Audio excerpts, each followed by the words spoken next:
Hello, good day, viewers. God bless you. My name is Theodore Emmanuel. I want to share something with you that I consider very important in your Christian walk. One of the greatest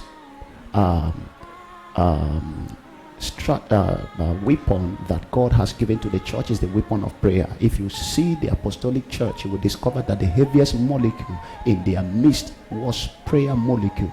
And one of the things that Satan does is to occasion circumstances to make sure that he has disconnected you from active prayer life. So I want to share with you that there are a lot of brethren, a lot of people in church that are in church, but their prayer life has gone down. Their prayer altars are on ashes. So I'm showing you 4 different wisdom capsules on how to activate your prayer life. When you notice your prayer life has gone down, these 4 things you should do. Don't joke with them. Don't forget them. 4 things you need to do in order to revive a prayer life that has gone down. The first thing you need to do is that you need to start little. Listen, you may have developed prayer muscle. You can pray 10 hours, 20 hours, 30 hours. But one thing you need to know is that the day you lose that prayer power, listen, you can never start by 10 hours again. You will, if you, as a matter of fact, one of the surest way to fail is to want to start the way you used to start. It doesn't work that way. Now, what you need to do is that if you're praying 10 hours before, but you have noticed a puncture on your prayer life, you cannot pray like that. What you need to do is that begin with 10 minutes. Make sure that it becomes consistent. When you master consistency, because spiritual things is not necessary in the quantum of what you do, it is not in the volume, it is in the consistency. So begin little. As you begin little, it is like rolling a generator. You know, you begin to roll the dynamo over and over, and then when the dynamo peaks, it begins to oscillate at a certain frequency, and then the gen powers itself, runs itself without external enablement. So begin little, and then God will help you to click that. The second thing you need to do is that maintain what is called constant hour. Now, in the realm of the spirit, constant hour is very important. Notice that the Jews have a culture of prayer. The Jews pray, they have different what is called prayer watches. The reason why prayer watches are occasion is they want to give you a consciousness of communion with the spirit, because when you begin to build something, discipline with the spirit is that there is a constant that is built around that interaction.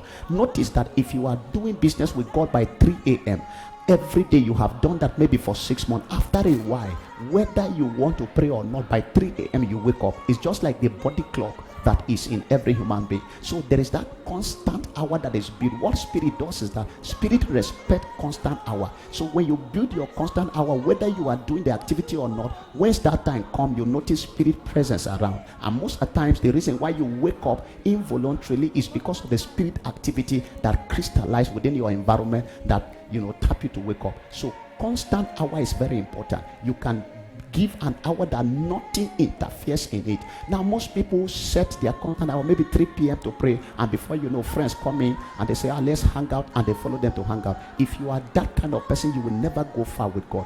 Develop a constant hour that nothing breaches upon. And this is why we advise people that the best constant hour to dedicate for your dealings with God should be times like maybe early in the morning or late in the night, where there will be no distraction. Because if you set that in the afternoon, definitely there are a lot of things calling for your attention. So if you develop a constant, nothing should break it, nothing should break your constant hour. If you do that for many months, before you know, you gain mastery over it, and the Lord will bless you. So first, start little. Number 2, develop what is called a constant hour.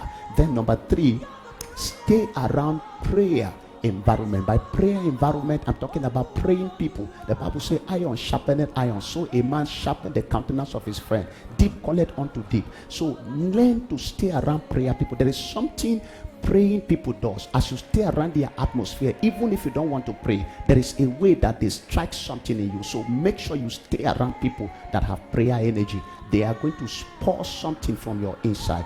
And then finally, stay around a prayer sound. Prayer sound, I mean that now at times you can be washing your clothes, you can be cooking, you just play, a music. It could be strings, you just play music like that. Make sure sound, you are always exposed to sound. One of the things sound does is that sound heals the soul. So as you are given to sound, before you know, this is why when there is sound, you discover that you pray more than when there is no sound. because there is something sound does to the soul of a man. There is an inner work sound does. So make sure you are exposed to sound. You might want to pray, no energy, no drive, but just play sound. Allow sound to be playing. Be washing your clothes, be doing your before you know, that sound is going to switch on something in you. So people that understand how to revive their prayer life must also take note of sound. Don't joke with sound. It helps to revive a lost prayer life. Make sure sound is playing. You may have no capacity, but let sound be playing. Before you know, you will pick up, and the Lord will save you and help you in Jesus' name.